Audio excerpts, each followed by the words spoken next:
Miss Catherine Bernardo's date, abay ipinasara ang buong restaurant para sa kanilang pagtatagpo. Ano nga ba ang nakapaloob sa balitang ito? But before that, if you haven't subscribed yet to my YouTube channel, please don't forget to like, share, and subscribe at hit mo na rin ang notification bell for more showbiz updates. Bago tayo, of course, magpatuloy sa ating updates for today's video, nais kong pasalamatan kayo for always watching and trusting this channel.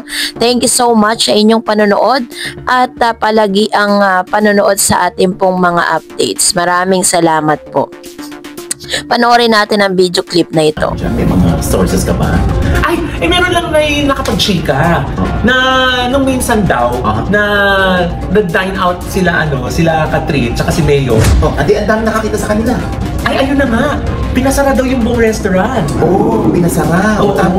Tapos pati daw yung lahat ng mga cellphones ng mga staff and crew hanggang sa kitchen. Kinuha daw para wala talaga makakakuha ng ng picture. Nakakaloka. Ano kaya yun? Posible ba yun na rin? Hindi ko alam kung napakiusapan naman ng maayos, hindi ba? Pwede naman ganun ang mangyari. Ang tanong ko lang din, Mama Lloyd, ay total naman, pero dinaan naman silang single. Bakit tayo pa nilang aminin? Una-una, hindi kami si Catherine at si Mayo. Muli na namang naglabas ng ilang mga updates itong si Mr. OG Diaz sa kanyang showbiz channel patungkol nga sa palihim na pagkikita at pagdidate nga ni di umano ni Mr. Mayor Mark Alcala at nitong si Miss Catherine Bernardo, kung saan ay talagang nag-react ang ilang mga netizen sa nasabing detalye ng kanilang date. Ito pa, panoorin natin. Ibig sabihin, pipirma ka sa kasunduang strictly confidential ito at kahit kamag-anak mo, kahit sino, hindi makakaalam. Ganyan. Pero ang galing, di ba may mga nagsabi gayong sa Reddit na nasa BGC naglalakad? Public na yun, di ba? So hindi mo na mapapakiusapan yung mga lahat ng tao na huwag kumuha ng picture. Pero wala pa rin talaga nakakakuha ng picture. Kung naglalakad sila sa BGC, natural yun.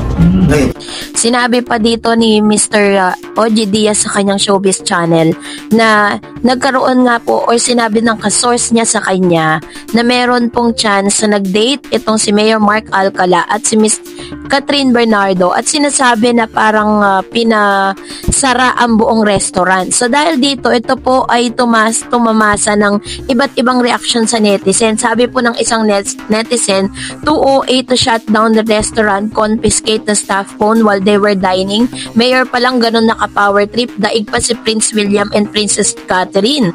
Sabi pa ng isa, napaka man-made rich kid naman ni Mayor, if I know, pera ng Lucena yan. Para ipasara ang buong resto, pwede naman na kayo mag-adjust, i-take out na lang yung food tapos sa kondo sila magkainan. Kapal mo, Mayor, for saying na si Mayor Vico yung reference mo as Mayor. Ayan. So dahil po sa mga updates na ito, talagang nabibigyan tuloy ng mali siya at hindi kagandahang mga komento na parang sinasabi nila na itong si Mayor Alcala di umano ay parang masyadong privilege.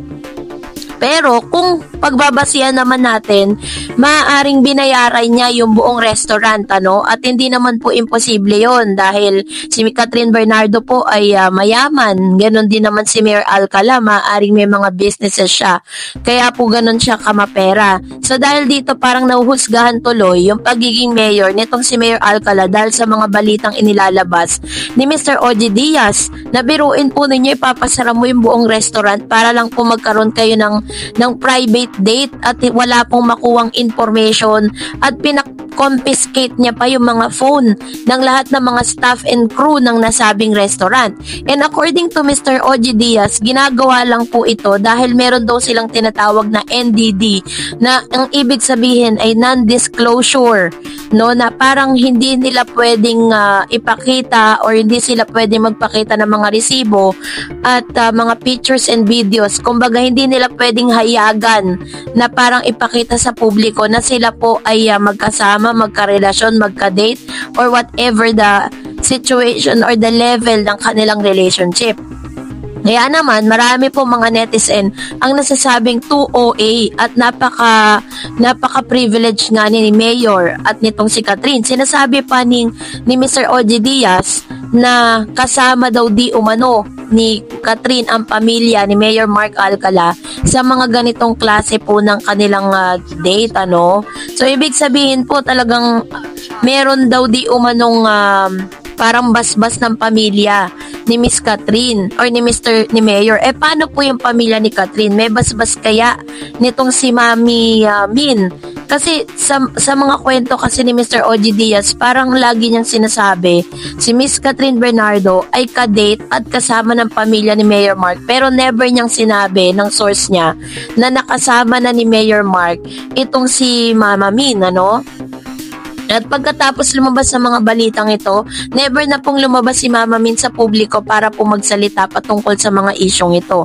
Nagsimula kasi ito noong June 13, 2025, inulat ng Philippine Star ang isang panghuling tagpo. Muling nakita sina kapamilya Star Catherine Bernardo at Mayor Mark Alcala ng Lucena na magkasama daw di umanong naglalakad sa Bonifacio Global City, Taguig City, isang iconic na urban hub sa Metro Manila.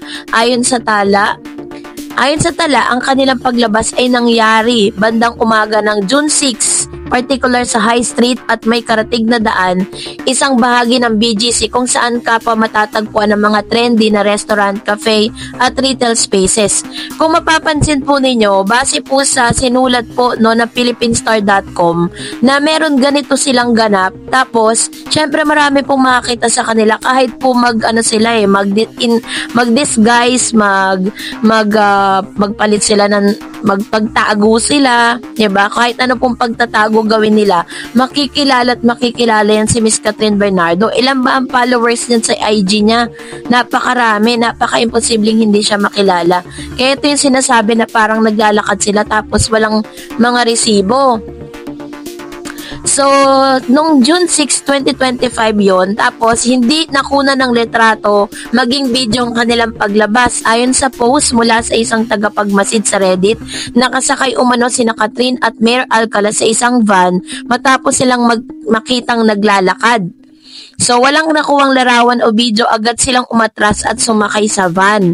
Humahalina o tumitigil ang pagdami ng tao sa nasabing lugar marahil bilang resulta ng kanilang hindi inaasahang pagkikita. Isa sa mga naging viral na reaksyon ay mula sa subreddit na RChicaPH kung saan may isang redditor ang nagkomento ukol sa pagkakahawig ng kanilang mga peklat sa muka.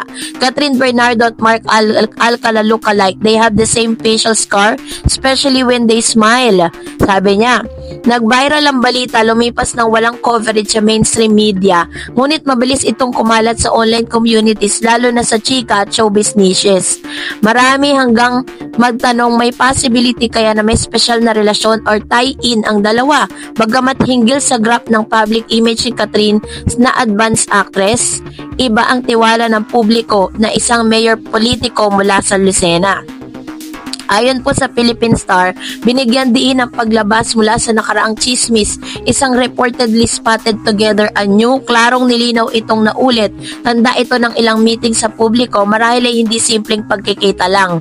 So ibig sabihin, marami po mga sightings na sinasabi nagkikita sila, pero never po nagkaroon ng any resibo. Sinasabi po nila na maagap daw di umano ang mga guards na kapag po meron pong mga kumukuha ng mga pictures ay agad po itong sinisita at pinabubura. Ganon katindi ang bantay.